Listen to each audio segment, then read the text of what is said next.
Okay, I think we can begin.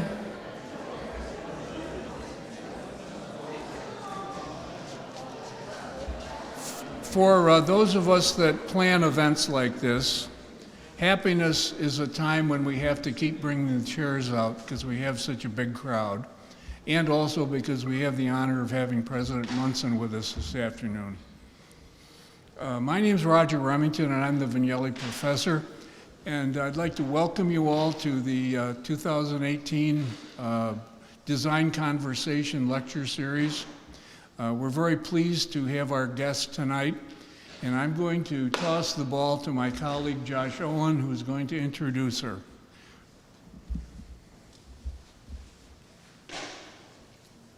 Thank you, Roger, and welcome everyone. This is a fantastic crowd tonight. Really delighted on many levels to have you all here, and especially to have our esteemed guest with us. Usually, I don't wax poetic, but tonight, I have a few choice words. We often talk about the interconnections of design, craft, art, critical making, and critical thinking. Rosanne Somerson embodies and envelopes all of those areas with her experience. If you look around tonight, and there are a lot of people to look at tonight, you'll notice that faculty, students, colleagues around us are all, in many ways, our mentors, and they're all our professional network. They will support us, hire us, fire us, and we'll do the same for them going forward in our lives. Our network is our professional life. And if we care about helping others, which I know we all do, we will learn to embrace this network, and it will embrace us too, helping us achieve our goals while helping others do the same. So here's a little story about the interconnectedness of network. The first woodworking and furniture design teacher who was recruited to teach in the School for American Crafts here at RIT was a Danish maker named Tay Fried. Fried taught at RIT from 1950 until 1961, where he had a significant impact on the field of furniture. He then moved to teach at Rhode Island School of Design until his retirement. At RISD, the young student Rosanne Somerson was a student of Tay Fried. Student Rosanne Somerson worked with Fried in the creation of his seminal book series, Tay Fried Teaches Woodworking.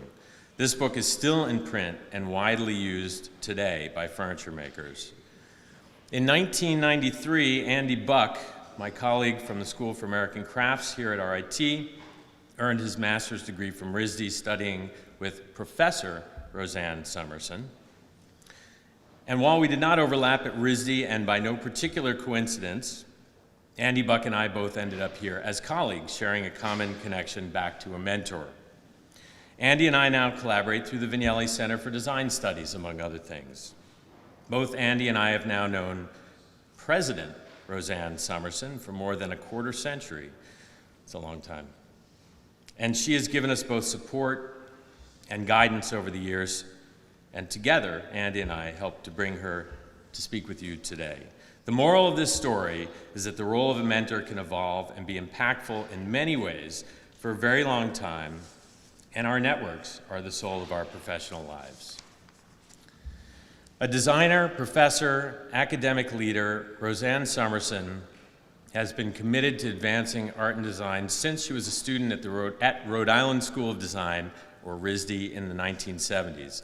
She returned to RISD in the 1980s to teach, and in 1995 founded the Furniture Design Department, incidentally, the year I joined. As president, she frequently speaks about and writes about the power of critical thinking and critical making, underscoring the value of art, design, and deeply immersive studio-based education to advancing life in the 21st century. Since establishing her studio practice in 1979, Somerson has pursued her work as much as her expanding leadership responsibilities allow. Quote, "My studio work is very personal," noting that she thinks of furniture in terms of personal and cultural advancement. But she draws inspiration less from existing cultural artifacts than from nature and, quote, even the structure of interpersonal relationships, she explains. Somerson's work appears in numerous books and publications and has been exhibited throughout the U.S. and internationally, including the Louvre in Paris. Somerson's furniture is represented in private, corporate, and museum collections, most notably at the Smithsonian American Art Museum, the Fuller Craft Museum, Yale University Art Gallery, and the Museum of Fine Arts in Boston. In addition, Somerson has also received numerous citations for her work as a designer, artist, and teacher, including 2 fellowships from the National Endowment for the Arts and the James Renwick Alliance Distinguished Crafts Educator Award. It is with great pleasure that I introduce to you designer, artist, educator, and thought leader, President Roseanne Somerson.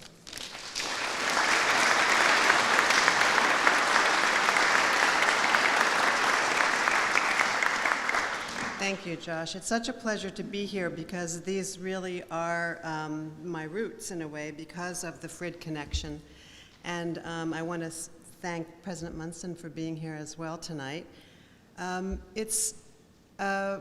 lot of people tell me that they are surprised by the energy that I have to do multiple things at the same time. And I have to say that spending a day with Josh, I feel slightly like like I pale in comparison. So I want to say how lucky all of you are here to have Josh and Andy and others who are teaching here, who are really extraordinary educators, really thinking about the future of creativity and creative leadership. And there are people in the audience here that connect to me in so many different ways. There are people that have probably helped make some of the pieces that you'll see in the shows today because some former studio assistants and collaborators are here. So I'm really touched by the audience. I want to say that I called the talk today Contemporary Practice very specifically. And that's because I know not all of you are furniture makers, not all of you are makers. You come to this lecture with different postures and different interests. And I want to invite you to look at my work because I'm in a place in a long career where I'm now doing something quite different than my studio work, although I do still make 1 piece a year as a kind of commitment. But I want you to think about the fact that, that the world of work and the world of art and the world of creativity is changing dramatically. And if you think about developing a personal form of contemporary practice that actually gives you the ability to translate what you do into multiple landscapes, into multiple contexts, that's a necessary way to approach the future. You know, when I was inaugurated a few years ago at RISD, I said that we're educating students for jobs that don't exist yet. And how do you do that as an educator? And I recently was at an alumni event at Airbnb headquarters, which some of you know were founded by RISD alums. And I went around to the recent graduates and asked them what they were doing. And there were students, a group that had graduated 2 years ago, another group that had graduated 3 years ago. And they all had great jobs, and I didn't know what they all told me their job titles. They were all jobs I'd never heard of. So the point that I invite you to make in looking at my career and walking through my thinking process is to think not so much about the individual objects, but about the thinking that goes into the conceptual aspects of creating something that has never existed before, and then thinking about how you can take that process of creative development and apply it to multiple arenas. So that's the lens on which I invite you to enter into this work. So I just want to make sure that we're okay. So on that note, I start with this quote from John Cage: "It is better to make a piece of music than to perform one. Better to perform one than to listen to one. Better to listen to one than to misuse it as a means of distraction, entertainment, or acquisition of culture." And I put that slide there because I really want to make the point that it's the doing. It's the process of immersion. It's the process of risk-taking. It's the process of putting yourself into something new in a physical and emotional way that really is the way that you transform yourself. And it's very easy to be a kind of connoisseur, but I'm asking you to go beyond that posture and to really think about being an instigator. So I'll show you some very early work. This is really early work, but again, I want you to think about this as a thinking process. So when I started making furniture, there was no furniture that looked anything like this. The furniture that people were making was mostly by men, and it was really about technique. And I had an interest in different kinds of questions. And so the question that I started with was the notion of how you could connect things together. And it is said that when children are developing, men are hierarchical thinkers and girls are rapport thinkers. We can talk about that for a long time, and that's not the point of this lecture. But I was really interested in the connections between things. And so I used each one of those places where parts of the furniture came together to actually make a decorative area, a celebration of the connections of the joinery. And so that's how I approached this table, which was called High-Heeled Coffee Table. And it was a successful piece for me, and I was asked actually to go on to produce one for industry. So I made the second version of it, which had a step-down ebony center with glass over it, and every part of this was machined, so that there was nothing here that was done by hand, which was very different than the first one, which was all done by hand. And this was the ad for it in Metropolis magazine, and it had a fantastic production run of one. So this is the only one that was ever made. It was a little too expensive for the market at the time, but it was a great exercise in thinking about how to translate something from one kind of material process to another.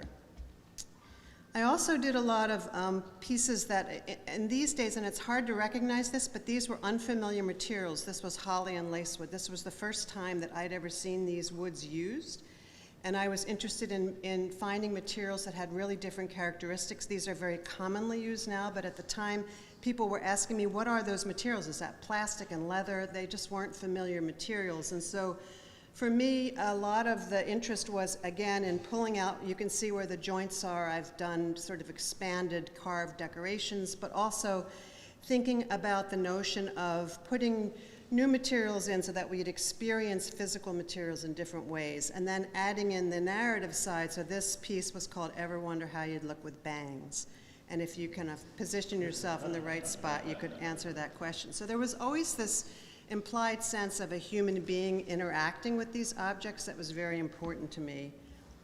This was another table that sort of expanded on the notion of celebrating the joint connections. It's a little hard to see in this image, but where the pieces come together, there are material changes, but also texture changes. And this was a large trestle table made out of bloodwood, which is not necessarily the best wood to use for a dining table in terms of putting the name on the label. But anyway, it was an extension of the earlier thinking in the high-heeled coffee tables. And as I began to be really interested in material connections, there was also this sense of creating, confusing the identity of materials. So this was a collaborative piece that I did with a woman named Jacqueline Ott, who was a metalsmith, and those little heads could turn toward or away from each other, and they were copper, and the piece that I made was a kind of plywood, the little window where the circles are, where the candles sort of stored horizontally. But we were trying to, I wanted to integrate the sense of two disparate materials through the surface, so I made my own paint out of copper powders. And so there was a feeling of copper running through the whole piece. So it was taking these really disparate kinds of languages and pulling them together. And from, again, the sort of narrative side, you could move the faces toward or away from each other by the rings in their noses. And so I used to call this the divorce indicator. So you could sort of leave your mood for your partner, telling how you felt each morning. But anyway, so there were these sort of multi-layered dialogues that influenced for me how I went about creating a new object.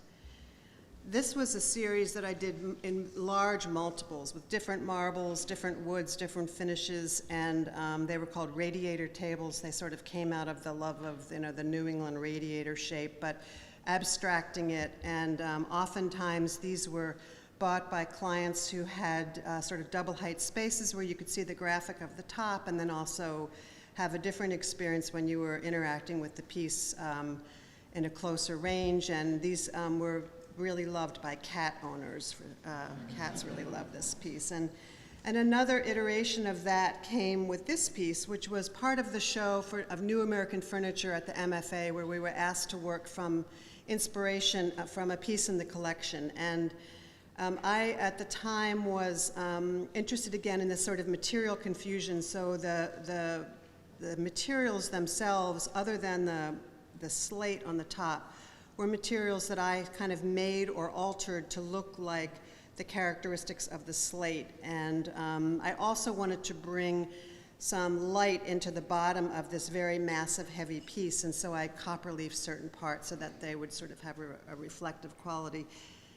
The sort of narrative, again, that runs through this is that I was pregnant when I was making this piece, and when I look at this piece now, it just looks like it's a pregnant table. So, you know, there are these parts of yourself that you don't even realize are sort of subconsciously entering into your design process, but it's very much in reflection that I see them now. This was a piece that I made for a large home, a 21,000 square foot home. That was a summer home for a family, and they asked me to make a mirror, and I thought, well, what would the family actually respond to? And so there were 5 family members. So I made a mirror that, again, if you look at the joints, they're all sort of areas that are decorated, but I made these individual little boxes that had a kind of rounded drawer that pulled out, and a little area on the top where you could leave messages for one another. So every family member got a place to put their keys or wallet, or, you know, this is before cell phones, and then could also leave messages for each other on the top. So it became this kind of family greeting center.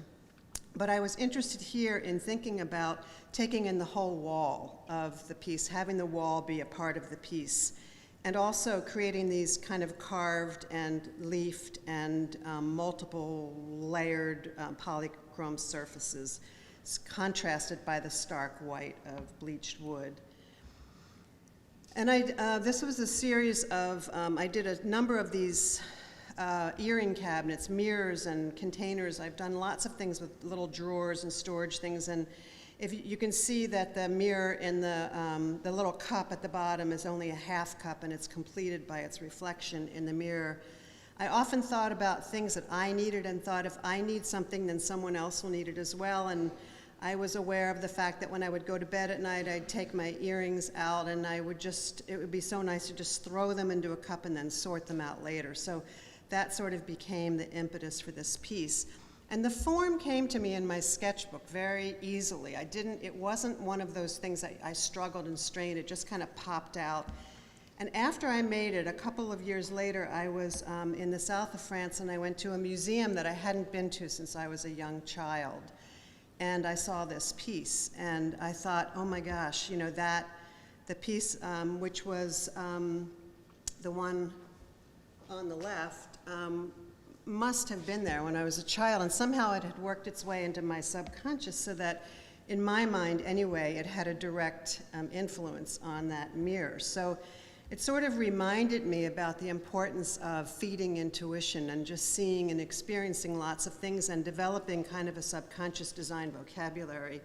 And similarly, the piece on the right, which had a really big impact on me, the mask, was not so much about the carving or even the forms, although I love those, but it was more about the material contrast, the sort of bleached white and the kind of natural raffia color. And it was a big influence on this piece, which Tim Wells will probably recognize.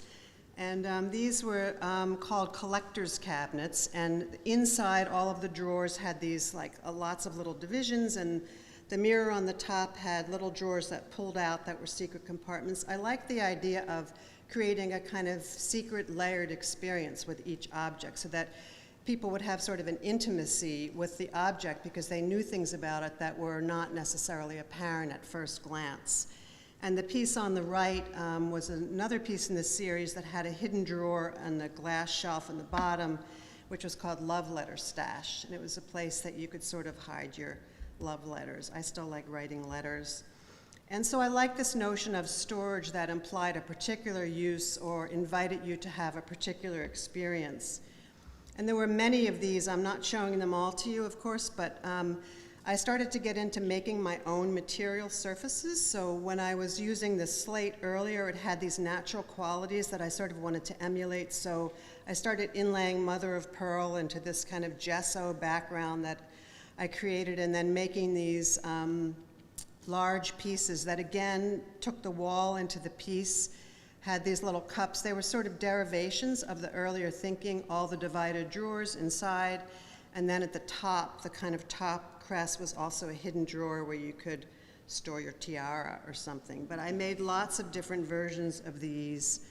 And then later was asked to come back to the earlier earring cabinet and made this piece, which had handmade paper in the drawers, and the bowl in the mirror became a kind of curved tray. I sandblasted part of the mirror so that it actually had a life outside of the reflected surface, and made this painted surface that was sort of like white on white, gloss on matte, so it had this very subtle kind of complexity to it. I also did a lot of seating. I was asked by a couple to do a commission for a loft in New York that had an impossible staircase and no elevator.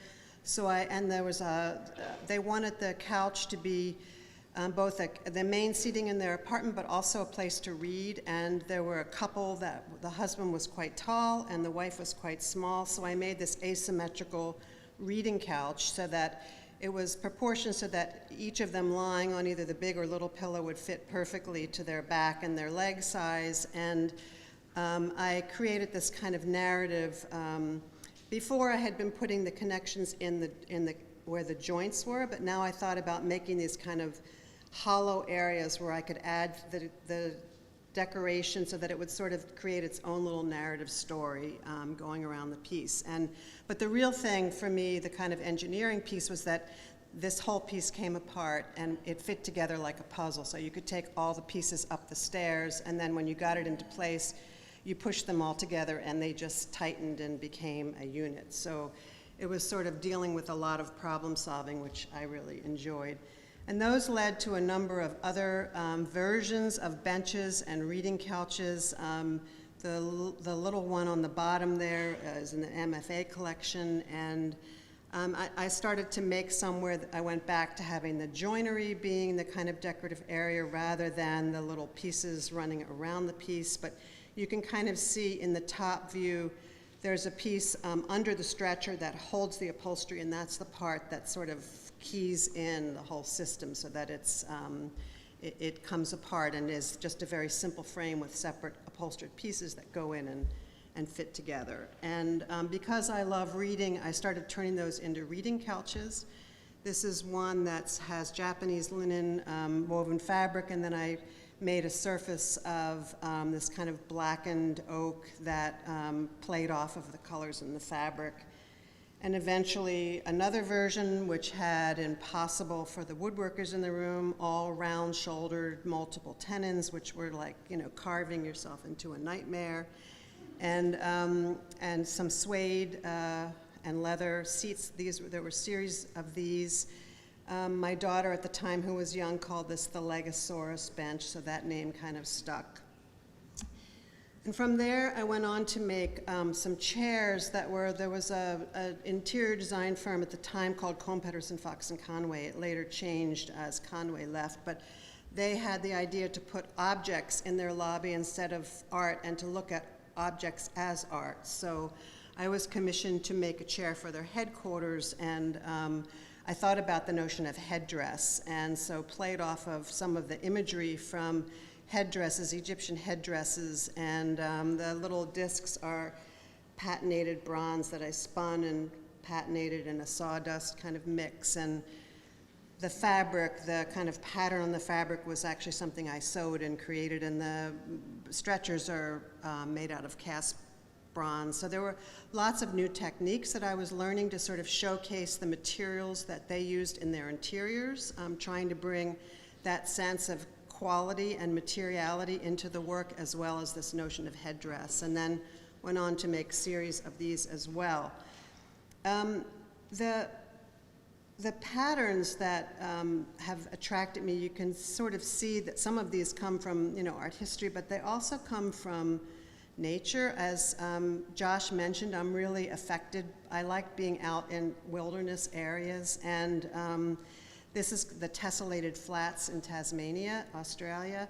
And this is a natural formation, but I just love the pattern that was formed by these rocks and water. And, you know, I couldn't draw anything that beautiful. So it's just so inspiring to me to see these things and then think about how they might translate into patterns or lines or pathways in my work.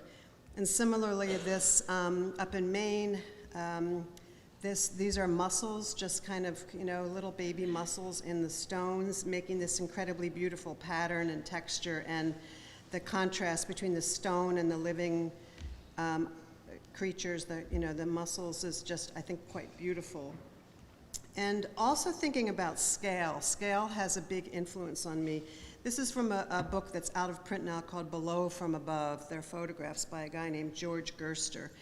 And if you look, you can see the camels are actually marching, but then when you look at their shadows from the high sun, they become these giant camel shadows. And that sort of contrast of scale really had an impact on me, as did this tree that I saw in Japan. And in Japan, they have this incredible reverence for special parts of nature. And so someone's job was to clothe this tree every winter to protect it from the snow. So they make this really elaborate basketry clothing to cover the entire tree. And it's just so beautifully and lovingly done that it becomes a work of art and a work of nature, kind of in collaboration.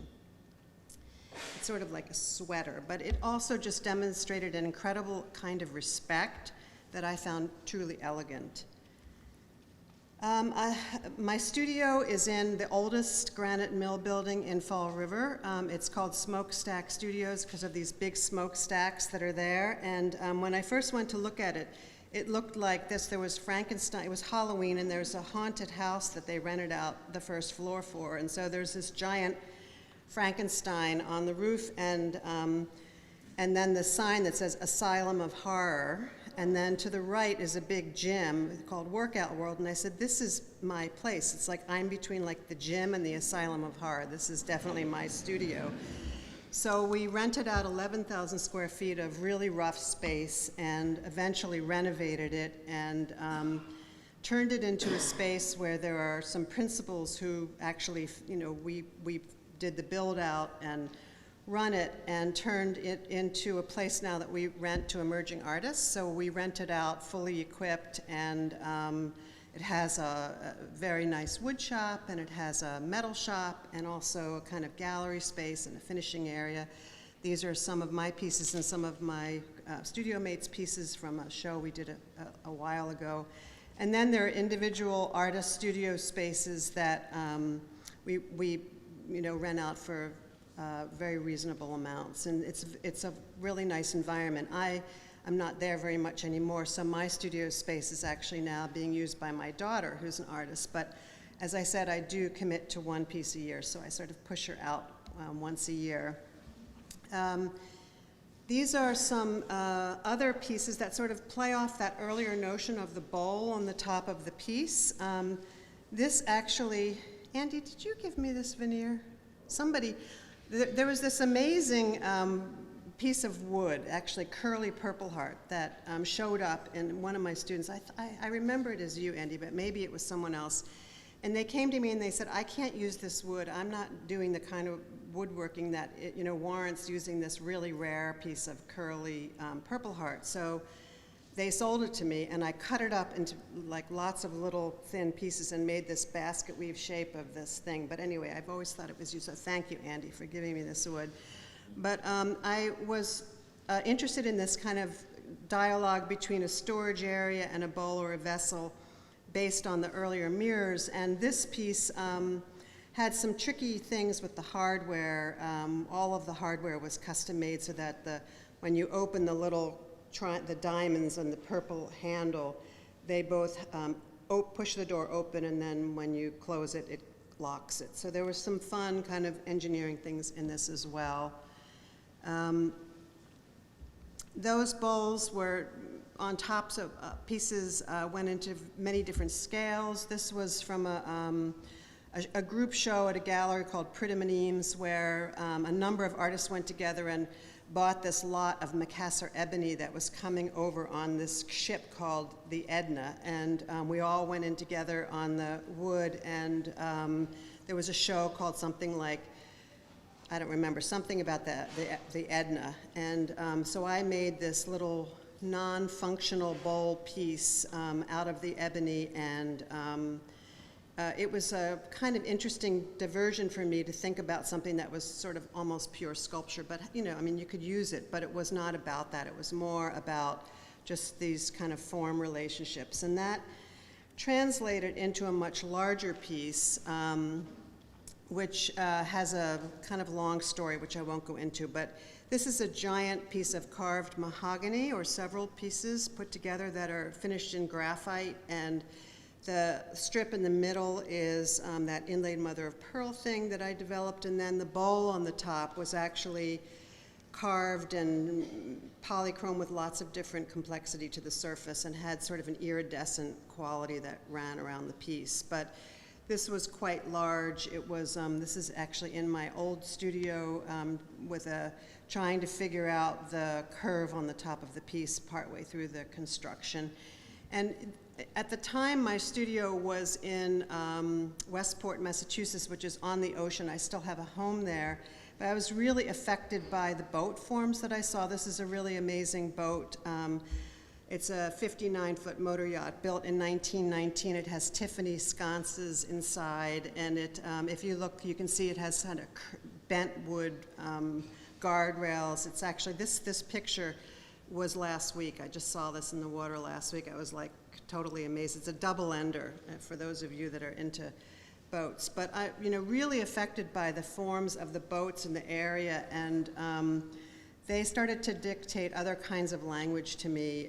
These were some turned vessels that also had lids that lifted off that were storage spaces. So now the bowl was inside the piece rather than on top of the piece. So playing with that notion of the form, and these were milk painted, so they had this very kind of natural feel to them, almost a texture. And again, thinking about texture and nature and how it translates into almost creating a new material. This was a bench that I made that had a carved texture in all of the white parts, and then I was trying to get, think about a space between a garden and the inside of a house and make a bench that could sort of bring the garden and the house together. So in my mind, this would go in that intersection between garden and house. And so I wanted to make this piece that had sort of the ambiguity of almost like lily pads floating on the piece. And all of the parts on the cherry leaves on the top then sort of dropped down and became the legs underneath. And that led, and I also was dealing with kind of the ambiguity of the form, so I didn't want them to be literal leaves. I almost wanted them to be sort of like, you know, figures or leaves, or to leave something to the viewer's imagination, but just to have this sense of nature and texture playing together. And that led to this piece, which was called Angel's Goblet, and was made at a time, these are steam bent bowl, all the pieces on this except for the white parts are steam bent and formed together and then polychromed. This was a year when, for some reason, I lost a number of friends. It was during the AIDS epidemic, and there were, you know, young people dying, and it was very upsetting. And so I wanted to make this piece that was sort of a trophy to life, a celebration of life. And so this notion of Angel's Goblet was that these were sort of angels, they were sort of leaves, they were again in that ambiguous state, but they were hopefully describing a sort of celebration of life. And that led me into this piece, which was again drawing back, and you can sort of see the threads going through over time, my notion of reading. And as I got further thinking about a reading couch, I remembered as a kid, my favorite place to read was under this giant old willow tree that was in my parents' backyard, and it was very private in there because, you know, you could get in behind all of the willow leaves, but it was also very messy. They dropped a lot of their leaves, and so I would kind of heap up all the dropped leaves behind me like upholstery and make these incredibly comfortable little roosts from which I would read. So I was trying to kind of emulate the experience of that in this piece, Reading Couch, that's the piece that's in the Renwick. When I look at the kind of happenstance things in nature, how many of you have been to the Haystack School up in Maine? A couple of you, maybe? Yeah. So this was a piece walking through the woods there, and it was as if this leaf had been drawn out of moss and pine, but it was, not a leaf. It was just a drawing of a leaf, a found drawing, which I really enjoyed finding. And this was a vanity that I made for one of my solo shows in New York, and it was, again, had a lot of the same characteristics of the earlier work. The whole front apron pulls forward and is a hidden drawer, all the kind of curved joints again, which are crazy making. The mirror idea of the mirror piercing through the frame, the variegated copper leaf. And after I made the piece, I was in a botanical garden and found this image of this fern. It wasn't the other way around, but obviously it's a common shape, but it's kind of interesting to see something in your work that you draw and then to find a parallel in nature and talk about the dialogue that happens. And this was the little bench that went with it that was carved in a similar way. I also did a number of cabinets that used limestone as a surface material, and I sandblasted patterns in the limestone.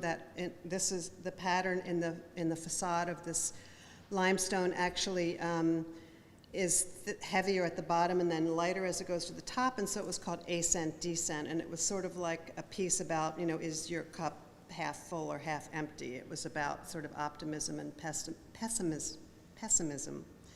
And in that same color mode, I was asked later to do a table version of the high-heeled coffee table, 20 years later or something. So made a couple of these large-scale tables, which were maple, and having spent a lot of time in the forests and various tropical places, seeing how there'd be this kind of green array, and then suddenly this bright color popping through. So this was all maple, even the parts that are very yellow, which I pigmented just to sort of speak out the way that I had experienced that same phenomenon in the rainforest. A number of wall-hung cabinets that were technically quite difficult because of these were veneered and very precisely built so that there was no room for error because of the curves and the angles, etc.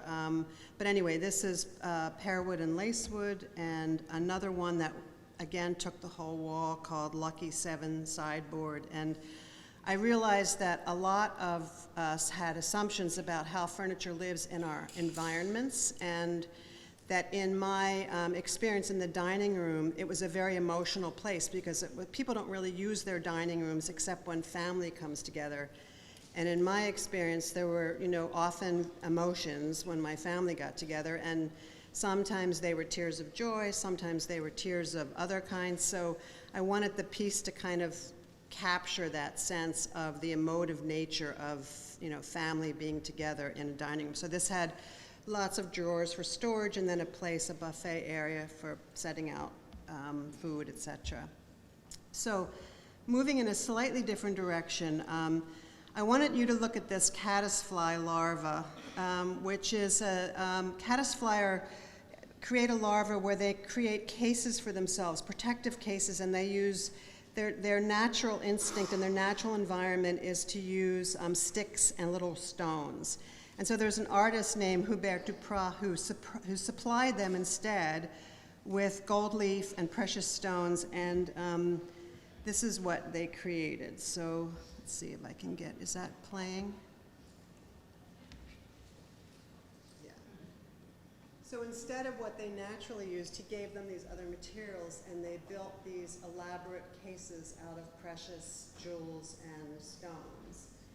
And I'm showing you this because it's really cool, but also because it speaks to me about this sort of natural genetic, multi-species need of making out of necessity, making out of survival and against adversity. But when you look at what these little larvae do, they make these really beautiful results from these things. So, they make these things that have a lot of care and consideration in them. They're not just random. And I was really struck by that, by the fact that that's what I'm trying to do, and here's this larva, doing the same thing, right? And things like, and so this artist makes jewelry out of these and then sells the jewelry. So he's collaborating with the larva to make the jewelry. And, thinking about like weaver birds and, the nests that they make and the fact that these are such exquisite objects, but they're also completely designed out of necessity. So it's like the Buckminster Fuller approach, that if it's beautiful, it's because it has the essence of structure in it.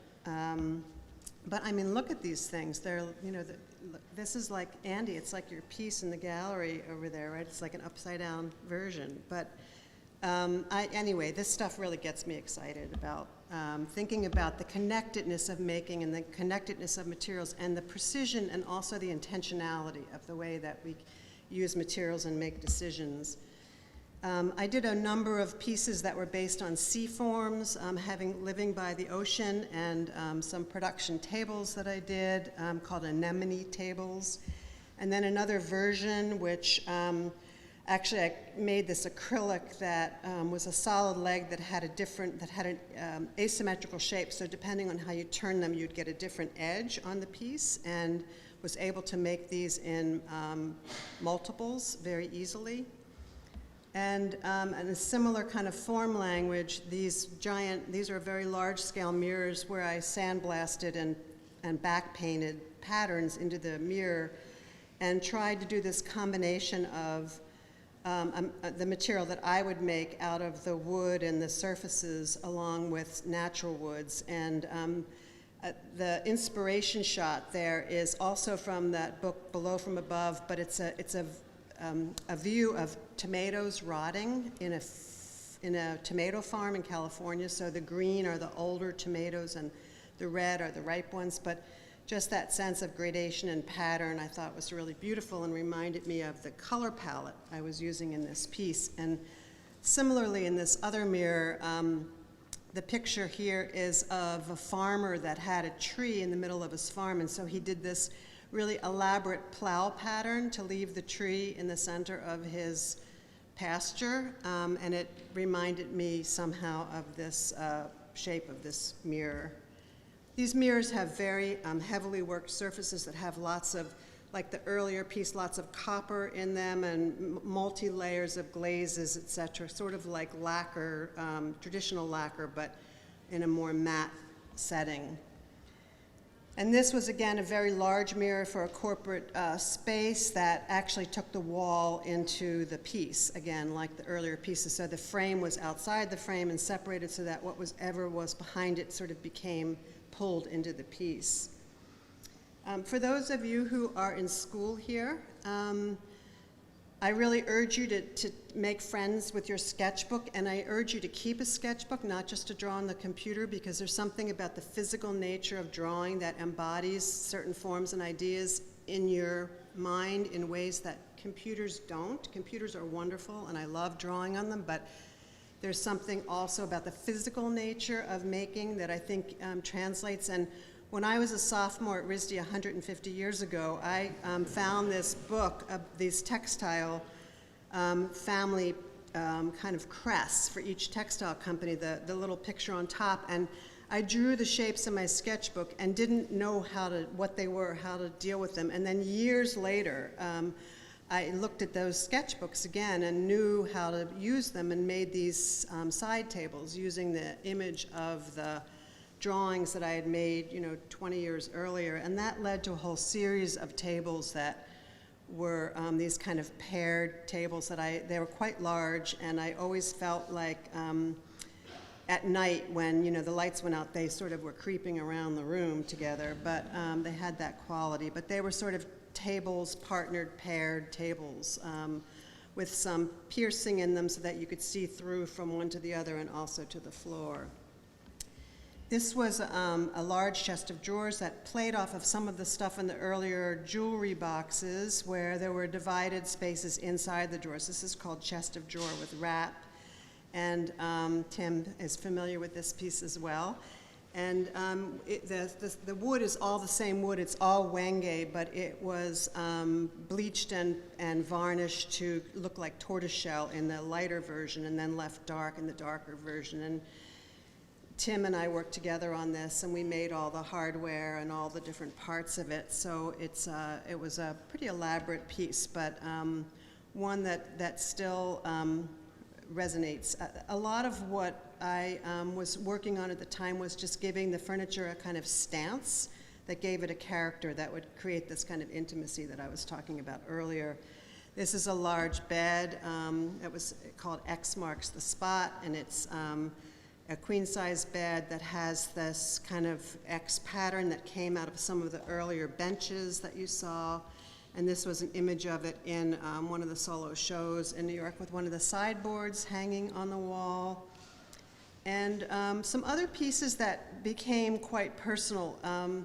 I had a really hard time becoming a mother, and it was really important to me that, and when I did, I just was so excited about it that I wanted to celebrate it. So I made this piece called Mother-Child Cabinet, and it was a cabinet that had, every part of it had its own miniature kind of embedded in it. And then there was this little trophy to the kind of mother-child connection in this little carved cup that lived inside the second part of the cabinet. And the handles were inlaid eggshell, which seemed appropriate to me. So it was kind of a narrative on the kind of honor of being a mother at that point. I originally made that little pair of cups for an artist's benefit that I was asked to participate in, which I thought was for a center that was for women and battered children. So that's why I made this little trophy, because I wanted to talk about the positive relationship between mother and child. But I came to find out that it was actually a substance abuse center. I'd gotten the wrong brief, and here I had these like luscious cups, and I thought, you know, this is not the thing to give to a substance abuse center. So I made a different version for the substance abuse center, which were the hollow cups, and that's the one that went to the artist's benefit. And then I built the mother-child cabinet around the trophy, so it sort of all worked out in the end. And this was the father-child cabinet, so you know, the notion of the father having the child more in the head rather than in the belly. I mean, these are all, you know, stereotypes, but they were things that made sense to me at the time in the kind of hierarchy of the way that my experience of fathers approached their role of being fathers, and just different detailing for this piece. So the kind of pair lived in dialogue in a way, and the little child trophy was this carved and bleached little vessel that was very much inspired by the photography of Blossfield, some of you know and are also inspired by. And that led to a series of just vases that I carved, or that, you know, that were this big to this big, using the kind of these were not turned, these were actually carved, so they were created in halves and then put together so that they could be hollowed out, but so that they could be somewhat asymmetrical. And you can do that on a lathe too, but I like this method better. This was a piece that was a commission for a house on the Cape that was in a room that was like 15 feet wide on the ocean side, and then down to a foot wide on the other side of the room. It was like a real wedge. And so I made this long wedge-shaped piece that would kind of make sense in the room. And I created this glass surface on the top where I took mirror glass and put it under sandblasted glass so that they were sandwiched together. And what the result of that was that the light outside from the ocean and the sky reflected into the glass, but you couldn't see that it was reflected. It was like a hidden reflection, so that some days you'd go in and the glass was green, other days it was gray, other days it was blue, so it had this really wonderful sort of interaction with the weather outside.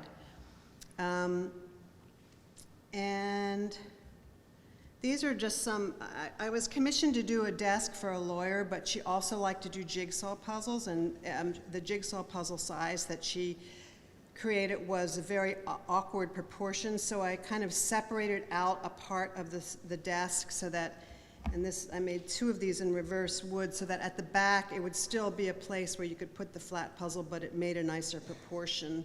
And similarly, there's some hidden drawers in the aprons here.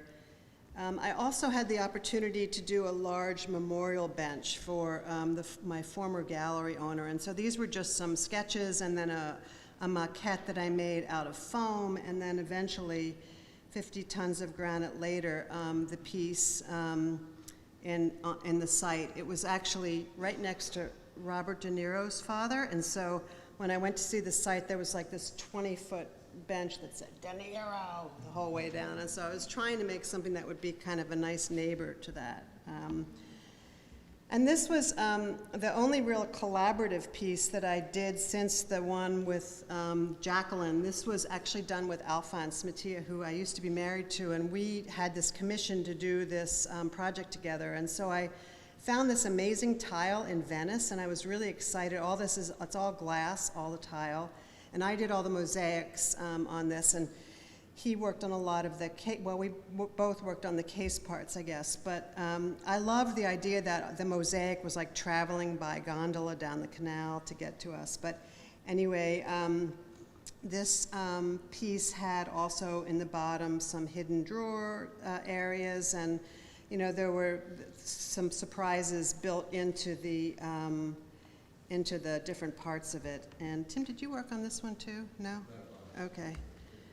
Yeah, anyway, it shows some of the hidden sections in the bottom. This was a piece that played off of that earlier chest of drawers that had the 2 surfaces of the wenge, the tortoise shell one and the regular one, and it was a bench for public seating at the Smith College Museum of Art. And it came from a series of benches that the first one of which was about artists who were asked to participate in a show that was a combination of Australian and American artists. And when I was in Australia, the thing that really impressed me at first was that the sky was upside down. It was just so weird, like the constellations that I was used to seeing weren't there, and everything seemed upside down. So I made this piece that was about the night sky, and so on one side there was this abstracted carving of the Southern Cross, and on the other side the Big Dipper, and they were just kind of very abstractly and delicately gold-leafed in so that you could barely make out the constellations. And then where they came together in the center, there was this carved pattern that was kind of joining them together. And this piece, this is in my old studio. This was the underside of making it. It was, you know, we used to think about the underside as well as the top side being something that would be as special, the whole piece being very important, which was something different than the antiques that we saw in museums when we were studying them, but about the importance of every aspect of it being considered. I also really like cycling, and used to do a lot of centuries. I'm not able to do so many as a president, but even there, this was after my first century, I felt so accomplished, but looking down at the patterns that one would see, and just that sort of pattern that had showed up in my work a couple of times, of that sort of rounded crossover, and got a commission to do a desk and chair in an apartment in New York, and sort of pulled that into it. The chair was really seen from the back rather than the front, so that pattern became very prevalent in the object. And this was an amazing apartment. That's the back of the chair, and you can see that the upholstery actually also creates another one of those curved shapes. The apartment looked from Central Park all the way down the river to the Statue of Liberty. It was in quite an extraordinary location. And shortly after I made this, the owner sold it with the furniture inside. This is a building at RISD. This is our library, and 11 stories of dorms, and it has this dormitory spaces. It has this amazing river view from the top. And when we were turning this into a dorm, I was a faculty member, and I talked to the administration at the time about actually having faculty design the furniture, because why not? It would be such a great story. So two faculty and I quickly formed this design collaborative, and we were given a very tight budget, and we created all the furnishings for the 500 rooms out of all sustainable materials. And these are some of examples of the different dorms that we couldn't put hardware in the beds, because at RISD the students would have taken the hardware out and used it for projects. So we wanted a bed that you could have either low, down, or high, so we created what we called the flip bed. And so that's the same bed in both directions, but it just flips over and the headboard becomes a leg, etc. And then the desk and the little chair that we made, and then a series of dining tables that had this sort of implied tablecloth structure in bamboo, and then some chests of drawers that had soft rubber pulls so that they kind of felt good when you pulled the drawer. They weren't like regular hardware. And then some soft seating that went together in different ways. And recently, one of the faculty members, John Dunnigan, and I were given the opportunity to redo the dorm furniture at Haystack, the school I mentioned up in Maine. So we did beds for 90 rooms that included sort of playing off the old reading couch, the idea, because the rooms are small, there are no chairs in them, of having a place to sit and read, but also a little table to share between the two beds, and then instead of a chest of drawers, a rolling storage drawer underneath that would accommodate clothing, because people are only there for a short time.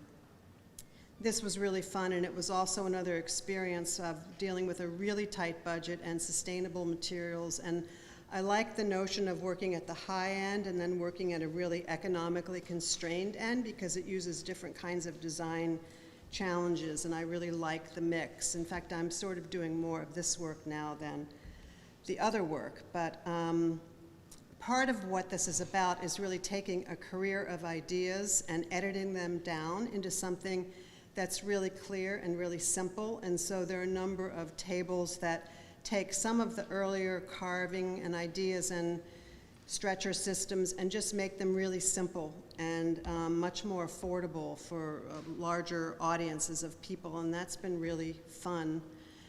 Even down to these small end tables, which drew off the earlier limestone piece, so they're limestone and fumed white oak, but they're, can be made at very economical rates and made using some of the technologies of digital fabrication, so that they can be precisely cut and made less expensively.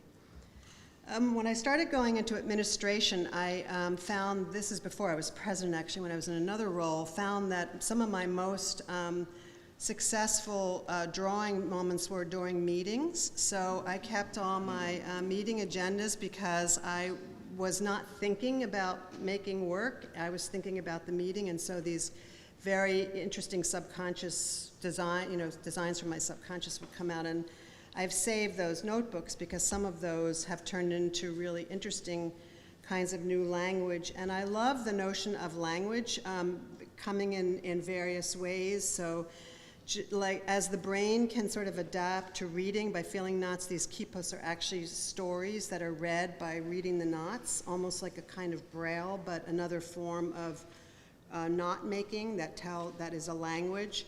I think about myself as an artist translating what I know as language into lots of different arenas.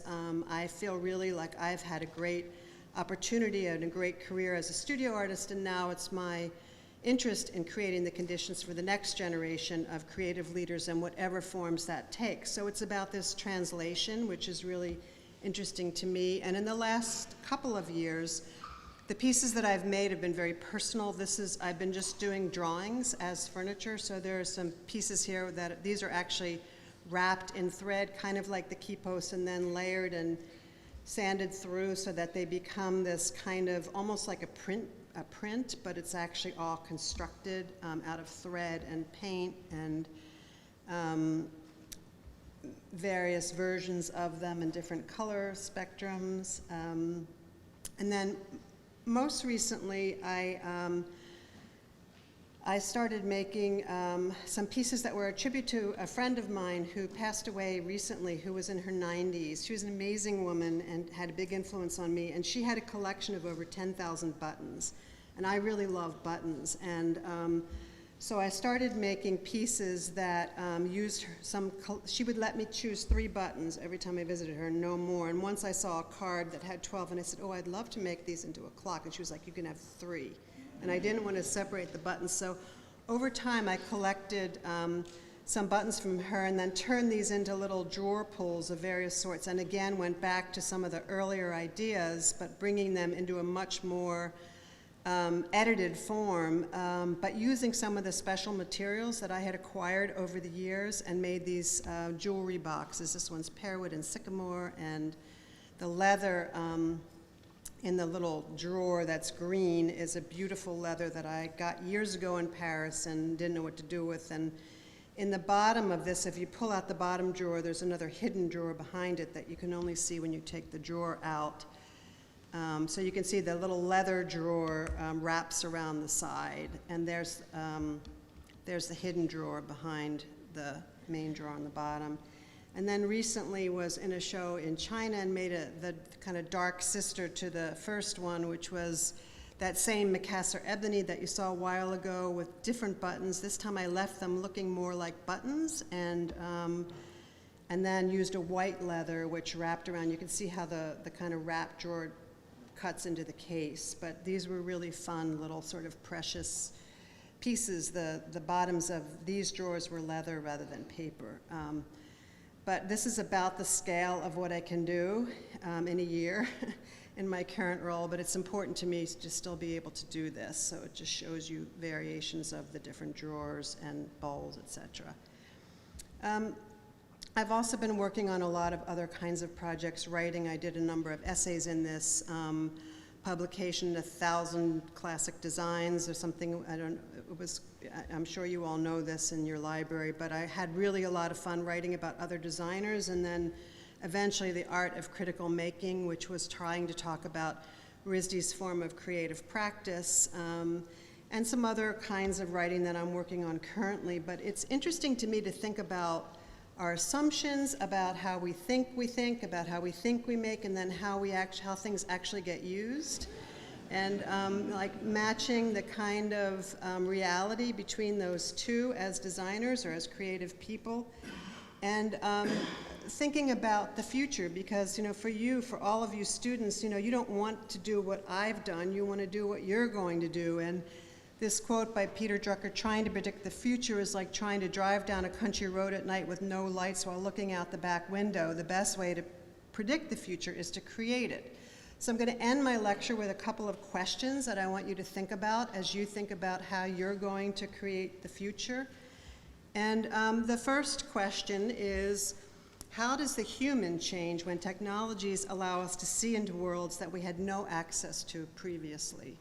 So when you think about some of the research that's going on, some of the ways we're even learning about our own bodies and about the biome in our stomachs and how that's affecting our health, and when you think about not just the microscopic, but the macro world, the things that we're able to see, discovering new planets, discovering that the universe is expanding, all of these things, how does that change us as humans when we know that the technologies that are provided to us allow us to see into worlds that we didn't used to have access to? So that's one question I want you to think about. And then another question is, how does collaboration and cross-cultural influence shape design decisions? We're working in a much more collaborative way. My studio practice, I'm translating that now into administration, but it's a hard way to think about starting a creative practice now as a solo practitioner. Work is much more collaborative, it's global, it's connected. How does that shape decisions you make as a designer or as an artist? What role do the changing definitions of identities play in how we think about objects, how we define our histories, how we define our references, when we think about objects and personal expression and how we live together?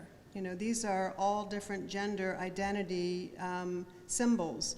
It's complicated, and for faculty here, it's really complicated to learn how to teach in ways that are demanding of you to think differently about the way that this generation defines itself and identifies.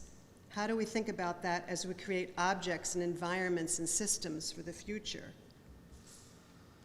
And how does technology make us into global citizens with languages that cross beyond speech or writing? I had this notion when I was in China, and I was watching students that I couldn't speak with, mapping out text and emojis, and we all spoke emoji, but we didn't speak, our native tongue. So there are these new layers of language that are happening through new communication systems.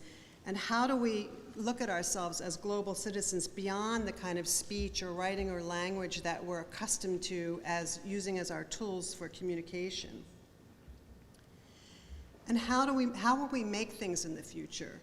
What happens to permanence and impermanence when design is on demand, when you can make something as you need it, rather than making something that you see as something that's all about permanence and longevity? What kind of systems will affect the coming together of science and engineering and computation and designed objects? And that's a really good question, I think, here at RIT, because you have the opportunity to connect these things because you're neighbors here, and there's so much possibility in thinking about creative intervention and cultural advancement through this notion of how science and engineering and computation can come together in objects and in experiences and in systems. And how does big data inform us and impact privacy and communication? And how do you as designers address that in your work? How do you think about the fact that everything about you is now public? And that, the notion of privacy just doesn't exist anymore. How do you design for that? How do you design for that world? And how can we really manifest the activism that is at the core of this generation? And how do we support this generation in their desire to be activists? And how do we mentor for them a kind of behavior that's about opportunity and optimism in a time when there's a lot to be pessimistic about? How do we nurture the optimism and the activism in the next generation? What connects us? What connects us generationally? What connects us globally? How do we think about the ways that we can cross beyond our disciplines, beyond our departments, beyond our countries of origin, beyond our identities, and really make an interconnected future? What is the role of virtual and augmented reality? I was walking at the Milan Fair last year by this window, and I saw this construction with these little shells and prisms, and I thought, that's virtual reality at its best. But how do we think about creating experience that is both fact and fiction? There's a lot of talk about truth and fact, but how do we orchestrate that? How do we create something where we can actually control what's fact and what's fiction? Think about that as experience. And I'm ending with this quote, which is, "Art is not what you see, but what you make others see." I think it's a really nice way to think about creative work, and it goes beyond art. It goes to design. It goes to the notion of civic engagement, about helping others to see differently. And you're all very fortunate in that you have cultivated and deep imaginations and abilities to express from those imaginations. How can you help others to see the world that you want them to see? And I'll just end on this. What questions do you wish you could ask? In case anyone has any questions, now's the time. Thank you.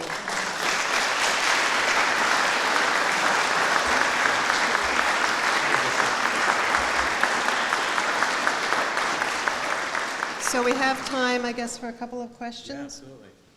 Yes. You clearly have a rich and full career in baking, Mm-hmm. and now you're working on, like you said, the administration level. So my question is, what event or events prompted that switch, and how did it happen?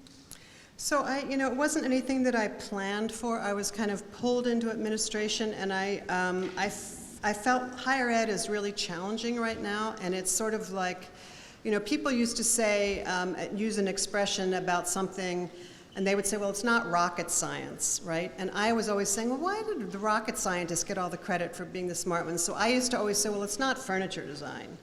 And I sort of apply that same principle to administration in that it's really problem solving. It's really thinking about things in innovative ways. It's about creating something from nothing, just as I've done with my own studio career. So the switch for me was in part because I really believe in art and design education. I'm really passionate about it. I actually believe that right now it's the most important kind of education, because I think that the sort of flexible thinking that comes out of this kind of education is one of the things that's most needed in the future, because everything's changing so fast. And art students know how to deal with complexity. They know how to deal with uncertainty. So I was really excited about helping to cultivate the next generation in a way that they could be the thought leaders of the future. So that became as compelling to me as my own studio work.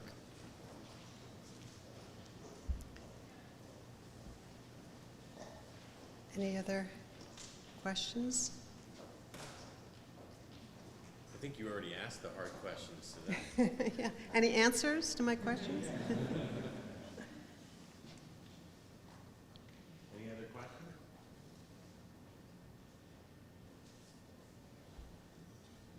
Okay, well, thank you so much. Yeah, it was a pleasure.